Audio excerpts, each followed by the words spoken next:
আসসালামু আলাইকুম গাইস, পদ্মার পাড়ে এসে আপনাদেরকে একটা মজার জিনিস দেখাবো। আপনারা দেখলে অবাক হয়ে যাবেন।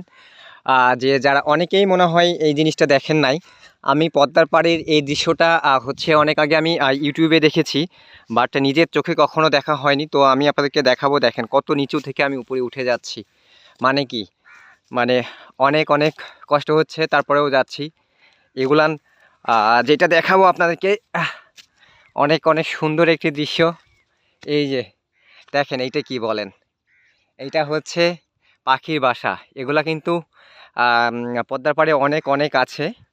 আমরা যারা রাজশাহীতে থাকি, যারা পদ্মার পাড়ে আসি, তারা কিন্তু জানি যে এগুলোতে পাখি থাকে, যেটা শালিক পাখি বলা হয়। এই যে একটা, এই যে অনেক সুন্দর। কিন্তু এগুলোতে হাত দেওয়া যাবে না, বাবারে বাবা।